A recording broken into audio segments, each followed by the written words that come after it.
Pentagon confirming late Thursday night that the U.S. military had conducted a strike that killed General Qasem Soleimani, the leader of the Iran's Islamic Revolutionary Guard Corps, an organization that the U.S. has blamed for multiple deaths in Iraq and an increasing number of attacks against the U.S. in recent weeks and months. The U.S. military taking this strike in Baghdad International Airport. 2 vehicles were destroyed in the strike, according to the Iraqi military. The U.S. saying Soleimani was targeted both because he's being a head of a U.S. designated foreign terrorist organization, but also because he was actively planning attacks against U.S. personnel in the region and had been behind a recent rocket attack by Iranian-linked proxy group that had killed an American contractor, and recent demonstrations that attempted to breach the outer perimeter of the American embassy in Baghdad. U.S. military very much casting this as a defensive action. Secretary of Defense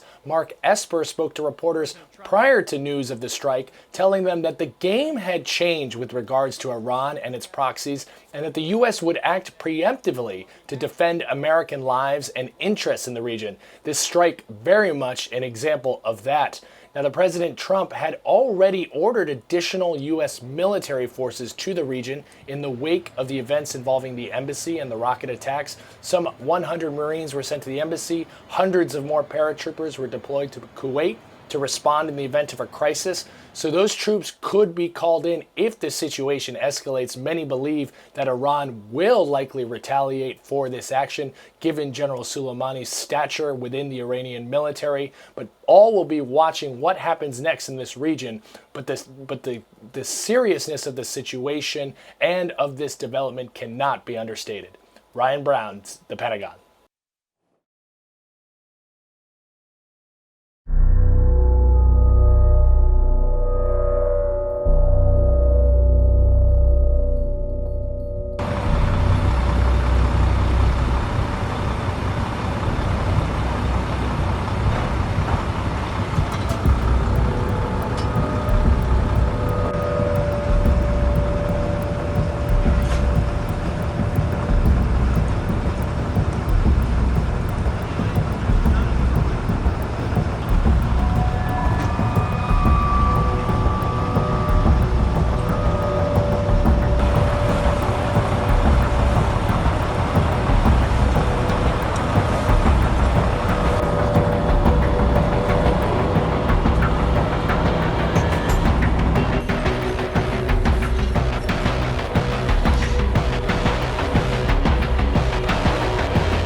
Mr. Ambassador, thank you for your time tonight. Pleasure. With these sudden developments, obviously, the entire world is focused on this story. When you look at what happened here, was this a declaration of war? In fact, it was an act of war on the part of the United States against the Iranian people. The U.S. started an economic war against the Iranian people back in May 2018 when President Trump decided to withdraw from the JCPOA, the nuclear deal, and started the maximum pressure policy against the Iranians, putting lots of economic pressure on Iran, and they have continued until today. Last night, they opened a new chapter in their attack against the Iranians by assassinating one of our most beloved generals, who is popular not only in Iran but also in the countries in the region. So that was, as I said, a new chapter which is tantamount to opening a war against Iran.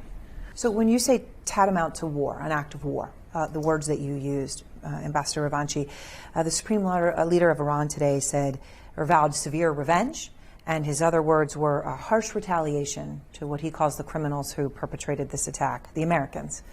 So what does that mean if you're going to have revenge, retaliation to an act of war? Is that a war? As I said, the U.S. has already started a war against Iran, not only economic war, but something beyond that, by assassinating one of our top generals, who is being mourned by the people in Iran and in the region. So we cannot just close our eyes to what happened last night. Definitely there will be a revenge. There will be a harsh revenge. Iran will act based on its own choosing. And the time, the place, and will be decided by Iran. So I want to ask you about that, because when this happened last night, President Trump did not say that he was targeting someone else and General Sulaimani happened to be there. He said it was him and we targeted him and we killed him. There were no proxies. There was no excuse making. He owned it. Will Iran's response be the same way? That Iran targets the United States? I'm not in a position to go into the detail of what's going to happen when we are going to act in revenge. But what I can tell you is that by targeting one of our top generals in contravention of U.S. International obligations, using the airspace of an independent country, Iraq, a sovereign country, when the prime minister of that country has condemned this act of aggression by the U.S., I mean, they should expect anything as a result of this aggression. A quiet intensity takes over as the morning procession in Baghdad disperses. The mood is very somber. It almost feels as if it's masking the anger that lies underneath. But when you talk to any number of these people moving through, once they say that they were able to overcome their initial shock, the main feeling that they had was a desire for revenge, but also anger at the United States. أشلاهم تصير أكثر مما صار بقاسم سليماني وأكثر مما صار من أبوها مهدي المهندس وإن شاء الله الأيام تبين. It's not just Iran that is vowing to retaliate. So too are its proxies in Iraq. Proxies that have already proven their ability to kill during the US-led occupation of Iraq. أمريكا اليوم حفرت قبرها بإيدها بالعراق. Her husband and 2 sons are all part of the Popular Mobilization Forces, mostly made up of former Shia militias, whose second in command was killed along with Qasem Soleimani. أمريكا تريد تنهي الحشد، بس الحشد راح يكون شوكة بعين أمريكا، مثل ما أول يوم هي كانت شوكة بعينها، راح تظل شوكة بعينها. This unprecedented American attack is potentially as transformative as the toppling of Saddam Hussein. وتغير خارطة العراق وسترسم بدم هذا الشهيد خارطة العراق الجديد إن شاء الله. The map of the new Iraq will be drawn in the blood of these martyrs. It's hard to find anyone who supports the U.S. in a country that for decades has paid a high price for American foreign policy. In Baghdad's Tahrir Square, where anti-government protesters have been demonstrating for months against their leaders and outside interference, there is little love for Iran. But right now, there is even less for the United States and the American troops stationed here. The crowd grows, arguing about who bears the bigger blame for Iraq's bloodshed, Iran or the United States. But there is agreement on one point. Both need to get out. يا إيران اطلعي، يا أمريكا اطلعي، يا بلاد الكل اطلعي، احنا عراقيين ونريد اللي يحكمنا عراقي واللي يقدر يخدمنا عراقي وعراقيين عراقيين عراقيين نموت لأجل العراق وتراب العراق. افهموني. But that's not part of the calculus for Iran or the U.S. This country is an arena to settle scores. Arwa Damon, CNN, Baghdad.